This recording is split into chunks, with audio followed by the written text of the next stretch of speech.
Sa gitna pa rin ng tensyon, sa gitnang silangan, patuloy pa rin ang usapin bakit hindi tinatanggal ang excise tax para sa krudo at gasolina at ang tinanggal lang ng gobyerno nito ay excise tax para sa LPG at kerosene. Grabe, ano?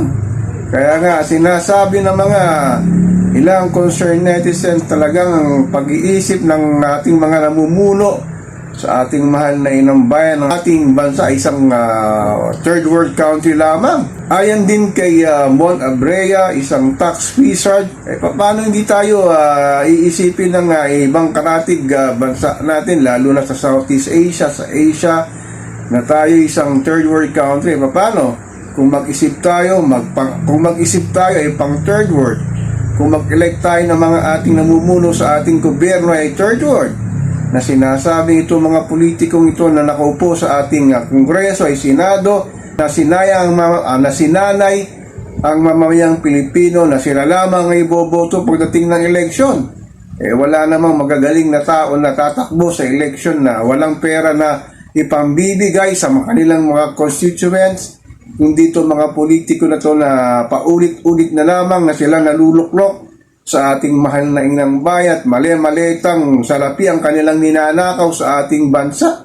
Talagang dapat talagang napakayaman nating bansa sa dami ng kanilang ninanakaw na sana'y napunta sa universal healthcare ng ating mahal na mga kababayan.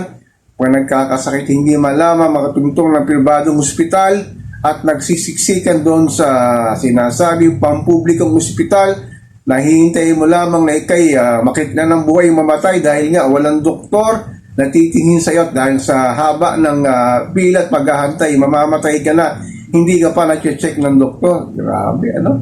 Talagang itong ating mahal na inang bayan, ang sabi nga ng ilang concerned netizen ay mahirap kang mahalin Pilipinas sa gitna ng nangyayaring gera, sa gitnang silangan, na hindi man lang matanggal ang sinasabing VAT na from 12% gawin na lamang 10% at tanggalin nga ang 2%. Sa Southeast Asia o sa Asia talaga tatayo ang pinakamataas na tax.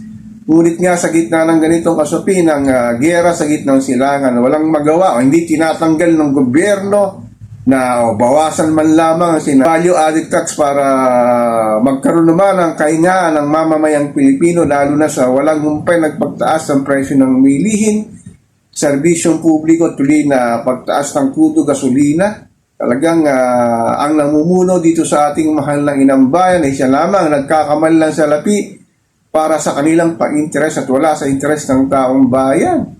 Kaya nga sa darating na eleksyon sa 2028, sana matuto na tayo sa ating mga iboboto, sa ating mga LGU, Kongreso at sa Senado, na hindi itong paulit-ulit lamang ng mga mukha ang nakikita natin sa Senado at Kongreso na siya na lamang namumuno dito sa ating mahal na inang bayan.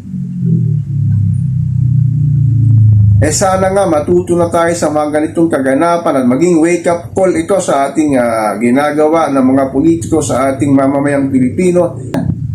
So ako po si Papa Ken, patuloy po akong magmimiron, magmamatyak dito sa pang-araw-araw nating buhay at kaganapan dito sa ating mahal na inang bayan.